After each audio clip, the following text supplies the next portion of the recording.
I pretended to elope with a stranger to trigger my overbearing sister's panic attack during the family intervention. I'm 28 years old, a man from a family where being close really means micromanaging every aspect of your life until you feel suffocated. I'm the youngest, with one older sister, Clara, who's 33 and somehow believes she's the family matriarch. She's always been bossy, opinionated, and obsessed with how everyone else should live their lives.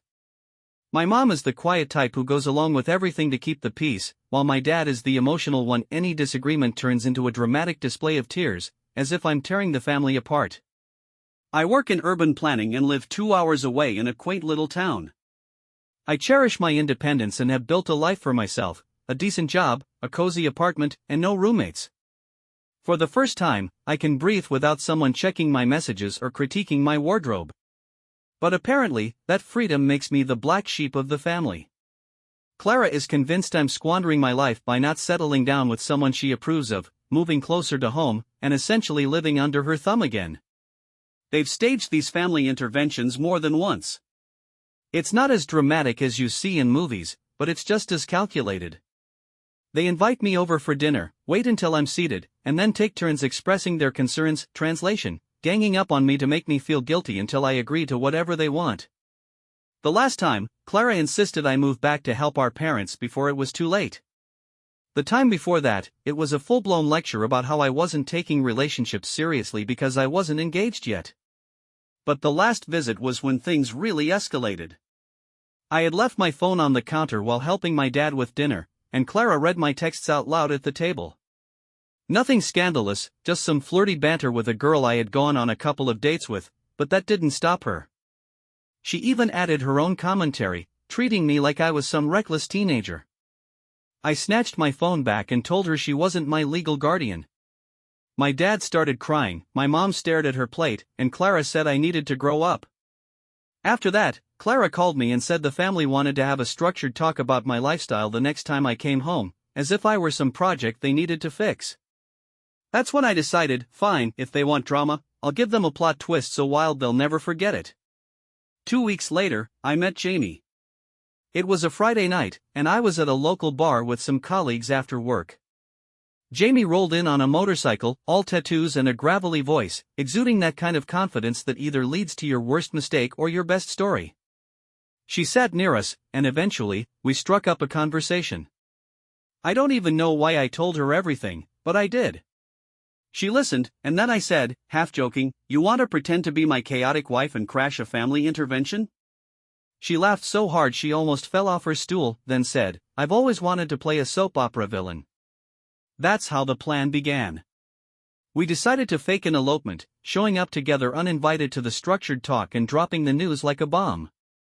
We concocted an entire backstory, we met in Las Vegas, had a whirlwind weekend, and even got matching tattoos. Jamie bought a fake ring from some sketchy online marketplace. Our plan was to act disgustingly in love, my job was to look dreamy and say things like, "When you know, you just know," while her job was to smirk, wear leather, and say something inappropriate at the worst possible moment. I told her we'd leave right after dropping the news and turn our phones off for the weekend. I booked myself a spa retreat in the mountains, no signal, no distractions, just silence while they all stood in confusion. Jamie was all in, she even practiced lines like, "I knew he was the one when he kicked the drunk guy in Vegas, and we were married by an Elvis impersonator." It felt right. I added some glitter to my hair and found a white button-up shirt that looked just bridal enough to raise eyebrows. The day came, and we drove into town that morning. Jamie was wearing a leather jacket, aviators, and had her helmet under her arm. I felt like I was floating on a cloud. We walked into my parents' house hand in hand, and my dad's face froze. My mom stood up, and Clara, who had just started saying something about how important this conversation was, got interrupted. I looked her dead in the eye and said, "Sorry we're late." We spotted it instantly and went pale. Clara asked if we were serious, if we had really tattooed each other's initials after just 2 weeks. Jamie kissed the side of my forehead and told Clara that she could relax now, that she didn't need to take care of me anymore because she would. Clara looked like someone had knocked the wind out of her. She put a hand to her chest and muttered something about not again before sinking into a chair as if her legs had given out. My uncle started yelling for someone to call an ambulance, convinced she was having a heart attack, but Clara waved him off, saying she was fine, just caught off guard and maybe a little lightheaded. Jamie offered to get her some water, but Clara waved her off too, still staring at the floor. My aunt stood up, slammed a hand on the table, and shouted that this wasn't funny. She called it a joke in bad taste and accused me of humiliating the family on purpose. I turned to Jamie and said we were running late for our flight. She checked an imaginary watch and said we had just enough time to grab our bags and head to the airport. We walked out the same way we came in, hand in hand, past my dad kneeling on the floor trying to pick up the shattered casserole dish. I could still hear my aunt yelling as we closed the door behind us. We got back into Jamie's truck and peeled out of the driveway like we were on a mission. Once we turned the corner, we both burst out laughing. Jamie said she hadn't had that much fun in years. I didn't check my phone until we were nearly halfway to the resort I had booked. The second I turned it on, it lit up like fireworks, 39 texts, 12 missed calls, and a dozen voicemails. Clara's were first, telling me to come back now, saying I'd lost my mind, demanding I explain myself. Then came my dad's messages, which were more emotional. He begged me to please talk and to let him see me before we left the country. One of my cousins sent a long text threatening to cut me off for disrespecting Clara like that. Another said they'd always known I'd do something like this eventually. My mom didn't send anything, not a text, not a missed call, nothing. Jamie looked over at me and asked if I wanted to stop somewhere for ice cream. I tossed my phone into the glove compartment and told her that sounded perfect. We pulled off the highway and found a roadside diner with a neon cow on the roof. We sat in a booth, ordered the biggest sundaes they had, and clinked our spoons together. Meanwhile, back home, my family was apparently considering staging a second intervention, this time to reverse the damage. They didn't know the chaos had only just begun. Day 2 of the disappearance, as my family was apparently calling it, started with pancakes and fake blog post drafts. Jamie made breakfast in her usual loud, clumsy way, flipping pancakes too high and blasting music in the background. We brainstormed titles for our fake travel blog, and jet lag and matching tattoos won by a landslide. She even set up a site with stock images of random beaches and wrote fake captions about our honeymoon in Cabo. My phone had been off since we left, but when I turned it back on to check directions for lunch plans, the messages started flooding in again, missed calls, voicemails, guilt trap texts, and one cousin who texted Jordan, my best friend since college, asking if I was safe. Not worried safe, more like, tell us where he is safe. Jordan didn't answer, he just forwarded the message to me with a note that said, your cousin is nosy. Around 2 o'clock that afternoon, Jamie and I were lounging in my apartment, watching a terrible dating show when Jordan called. He said my parents had shown up at his apartment building. They didn't make it past the buzzer, but he saw them standing in the parking lot arguing. Apparently, my dad was crying, and my mom kept checking the car like she expected me to appear from behind it. I live across town, I wasn't even in the same zip code. About an hour later, someone buzzed my apartment. It was the pastor from our family church, holding an envelope and looking uncomfortable, as if she wasn't sure why she'd been sent. I didn't answer the door. She eventually left the envelope by the door and walked off. I didn't open the door.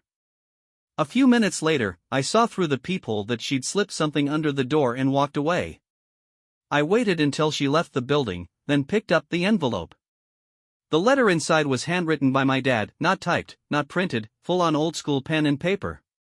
He'd written 5 pages, most of it about how much pain I was causing him, how we're upset they couldn't manage the situation. That's when it clicked, this whole storm wasn't about love or concern, it was about control. I had slipped out of their grip, and now they were throwing everything they had to reel me back in. I decided to meet my parents, just them, no cousins, no siblings, no Jamie. I picked a cafe in the middle of town, a public, neutral ground. I gave them a time and made it clear that the meeting would end if anyone else showed up. They agreed. They arrived right on time, but they didn't come alone. They brought a lawyer and a stack of annulment pamphlets, actual printed brochures with titles like Legal Options After Impulsive Marriages and Starting Fresh. My dad slid them across the table like we were finalizing a loan. My mom sat beside him, arms crossed, watching me the way someone watches a ticking clock. I didn't even flinch. I smiled, thanked them for the reading material, and told them Jamie and I were already planning a second wedding celebration in Costa Rica. We were going to have a beachfront ceremony with live music and floral archways, and I'd make sure their names were on the invite list. My dad just sat there, blinking at the pamphlets like they were written in another language. I don't think he'd prepared for me to double down. I don't think he'd even processed the original announcement. He looked lost. My mom eventually cleared her throat and said something about how she loved me, even if I made mistakes. She looked tired, not sad, not angry, just like someone who was realizing none of this was going to end the way they'd hoped. I told them this wasn't about a real marriage or a fake one, it was about boundaries. I had been ignored, overridden, and steamrolled long enough. I said if they wanted any relationship with me, they needed to stop letting Clara speak for the entire family. No more group decisions about my life, no more interventions, and no more guilt tactics. Neither of them argued, they just stared. I stood up, paid for my own coffee, and walked out. Later that night, Clara called from a different number, screaming. Jamie and I had just gotten back from dinner when my phone lit up. I answered, turned on the voice recorder, and held the phone away from my ear while Clara shouted that I'd ruined the family structure, her words. She accused me of turning everyone against her, of using outsiders to destroy family unity, and of humiliating her in front of our parents. I didn't say a single word, I just let her vent until she hung up. I saved the recording and then blocked her number. Now it's quiet, but that kind of quiet never lasts long in my family. 2 days after I blocked Clara, 2 police officers showed up at Jordan's apartment. They asked for Jamie by her full name. Jordan called me in a panic, and we rushed over. The officers were calm but firm. They said a family member, Clara, had filed a wellness check. Her report claimed Jamie might be mentally unstable and possibly manipulating me. She used phrases like emotional hostage and psychotic break. Jamie opened the door wearing a hoodie, holding a mug of coffee, and looking completely unfazed. She offered them a seat and asked if they wanted anything to drink. I handed over my ID and calmly explained that nothing dangerous or illegal was going on. One of the officers seemed skeptical and asked to speak with me in private. She gently asked if I was safe, if anyone was pressuring me, and if I needed help. I told her our marriage was unconventional but fully consensual. She asked a few more routine questions, then nodded and said they just had to verify some details to close the report. Jamie chimed in and said our marriage was more of a symbolic ceremony and that we planned to file paperwork soon. That was technically true, the ceremony never happened legally, but the officers didn't need that part. They left without incident but said someone might follow up to verify documentation. We thanked them and watched them leave from behind the blinds. Less than 2 hours later, Jordan got called into his manager's office. Someone had been calling his workplace, asking questions about his background and his shift schedule. He didn't get the full name, but the front desk said it was a woman with a family emergency who wouldn't leave a callback number. Jordan put it together instantly and warned me. I told him to give his manager a heads up that someone from my family might try to dig deeper, and he filed a complaint. Back at home, Jamie pulled up her laptop and logged into a background check site. She'd worked in real estate a few states over and still had access through her brokerage. We ran her name, address history, and any public records clean, not even a parking ticket. Then she composed a formal-looking email with a report attached, addressed at wedding reception was being held. My other cousin posted a vague Bible quote on her story, and one of Clara's friends, someone I hadn't blocked yet, left a comment under Jamie's photo that just said, "Unreal." We didn't reply to any of it, we just watched. By the next morning, I had 8 missed calls from numbers I didn't recognize. My dad tried once more, but I didn't answer. I didn't plan to not until they stopped treating my life like a crisis and started treating it like it was mine. I stopped at a grocery store to pick up a few things and swiped my debit card. Declined. I tried again, same result. I used a credit card instead and sat in my car, opening my banking app. My main checking account showed a temporary security hold, no transactions, no details, just locked. That account was one I had opened back in college, and my parents had been co-signers originally because it came with better student benefits. I never thought twice about it since the account had worked fine, and I rarely interacted with the bank unless it was for routine transactions. Turns out, because the account still had their names listed as co-signers from my student days, they were able to request a temporary hold by claiming they were concerned about financial fraud. The bank flagged it for account safety, ending verification after Clara told them I was unstable and possibly being manipulated. They called the bank and flagged it for my protection. I went straight to the branch the next morning, no appointment, just walked in, gave them my ID, and asked to speak with a manager. I explained the situation and made it clear I was not in any crisis and had not authorized any freezes. The manager reviewed my ID, checked the account history, and saw the parental access. I shut the joint account down completely on the spot and transferred everything to my personal account, the one Jamie and I had set up quietly a few weeks earlier. That account wasn't connected to any family members, no one but me had access. Luckily, I'd already transferred some money into it that week, rent was due in 3 days, and I barely dodged a financial mess. Jamie didn't even blink. She printed out a list of ways we could cut back on groceries and subscriptions just in case, like she was already used to thinking 2 steps ahead. She joked that this felt like a survival challenge and started calling it Budget Month. After everything that had happened, I finally booked an appointment with a therapist. I didn't want to wait anymore. We talked for almost an hour. I told her the whole story, from the fake marriage to the bank freeze. She listened without judgment. At the end, she looked at me and said, "You didn't just fake a marriage, you staged a rescue." That stuck with me. 2 days later, I noticed a couple of old friends from high school had unfollowed me on social media. I didn't think much of it until I saw a post Alan had shared. It wasn't about me by name, but it was obvious who he meant. He read a long message about how some people fall so far into self-destruction that they pull others down with them, and that true family will always try to intervene. But even if it looks harsh, his followers commented things like "praying for healing" and "you did the right thing." At work, things got weird too. My manager called me into her office and asked if I had a minute. She didn't sound upset, just confused. She told me someone had sent an anonymous email to the department head claiming I was mentally compromised and potentially a liability to clients. She didn't share the message, but it had enough personal detail to raise eyebrows. I pulled up my performance reports, showed her my last project completion times, client reviews, and feedback scores. Then I offered to take any evaluation she wanted. She shook her head and said it wouldn't be necessary. Whoever sent that was clearly trying to sabotage me. She said, "You're not the one under review here." That night, Jamie helped me look into reputation management services. I found one that specialized in personal attacks and digital cleanups.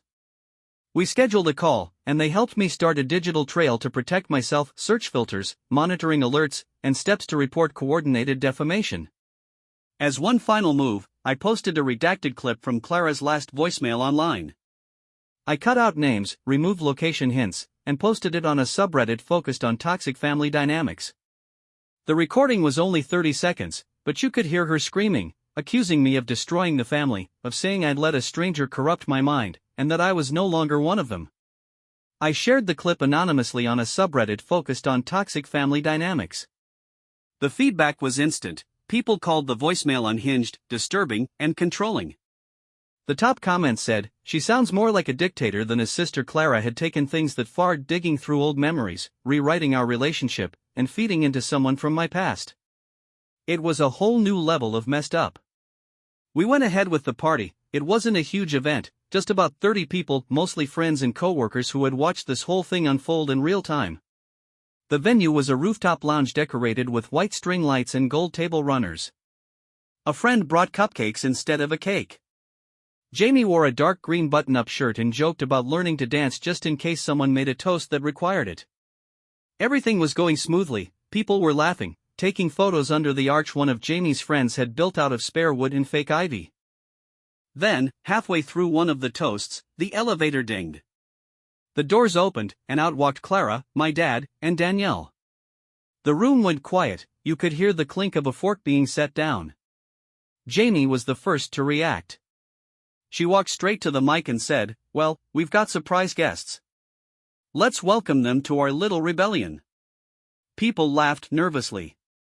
Jamie raised her glass like nothing was wrong and told everyone to keep dancing. Clara wasn't having it. She started shouting over the music, demanding I stop the performance and come to my senses. She talked about annulments again, told everyone I was sick in the head, and said Jamie was manipulating me for attention. It didn't matter that half the room already knew it was all staged, she still wanted to blow it up in front of everyone. My dad didn't say anything, he just stood near the back, clutching his bag like he'd walked into a courtroom by mistake. Danielle looked like she regretted every step that brought her there. She didn't say a word the entire time, just stood there, eyes wide, shifting her weight from foot to foot. One of our mutual friends had brought a +1 to the party, a man named Matt, who turned out to be a local freelance journalist. He hadn't known anything when he arrived, but after watching the scene unfold and doing a quick search of my name afterward, he messaged me the next day. He said he wasn't trying to be pushy but asked if I'd ever consider sharing what really happened. He called it the most quietly intense social story I've ever stumbled into. I declined the interview. I wasn't ready to go that public, but it was the first time I realized that the story wasn't just mine anymore. People were paying attention, and not in the way no one had wanted. They weren't shocked by my choices, they were shocked by how far my family was willing to go to erase them. Later that night, after the last guest left and we were cleaning up, Jamie sat on the couch and scrolled through photos. She stopped at one where I was laughing, a cupcake in one hand, confetti stuck to my hair. Then she asked, "What happens when the pretend stuff feels more real than the family that raised you?" I didn't answer, I just saved the photo. A week after the engagement party, I called it the performance, the storyline, the noise. It had run its course. Even though we were still in control, it didn't feel like control anymore. Jamie knew before I said anything. She sat me down one morning, slid over a cup of coffee, and told me I didn't owe her anything, not a dramatic exit, not a clean conclusion, just a choice. Then she added, "You don't owe me an ending, but I think you need one." That afternoon, while I was out getting groceries, she packed up her stuff. No long goodbye, just a sticky note on the fridge that said, "You don't need a partner to win a war, but you've got one if you ever want one." No signature, just her usual smiley face and a drawing of a tiny motorcycle.